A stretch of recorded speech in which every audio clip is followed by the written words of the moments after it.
புரட்சி தலைவர் எம்ஜிஆருடைய வாழ்க்கையில் 7ஆம் நம்பர் எவ்வளவு முக்கியமான பங்கு வகித்துள்ளது என்பதற்கான ஒரு அற்புதமான பதிவை நான் உங்களுக்கு அளிக்க இருக்கின்றேன். பொன்மனச்செம்மல் எம்ஜிஆர் அவர்கள் பிறந்த தேதி 17, பிறந்த ஆண்டு 17/1/1917.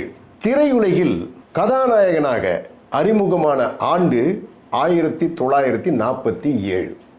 முதலில் அரசியலில் சட்டமன்றத்தின் உறுப்பினராக ஆகிய ஆண்டு 1967. திமுகவில் இருந்தபோது திராவிட முன்னேற்றக் கழகம் ஆட்சியை பிடித்த ஆண்டு 1967.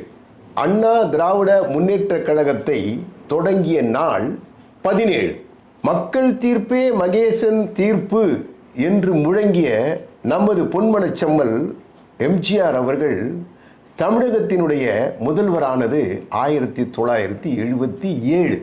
அவர் பயன்படுத்திய காரினுடைய நம்பர் 4777. நம்மை விட்டு மறைந்தது 1987. இதில் முக்கியமான ஒன்று நாம் கவனிக்க வேண்டியது, நமது தலைவர் பொன்மனச்செம்மல் புரட்சி தலைவர் அவர்கள் திரைப்பட இயக்குனராக அறிமுகமானது நாடோடி மன்னன் என்கின்ற திரைப்படம். அந்த திரைப்படம் வெளியான ஆண்டு 22/8/58.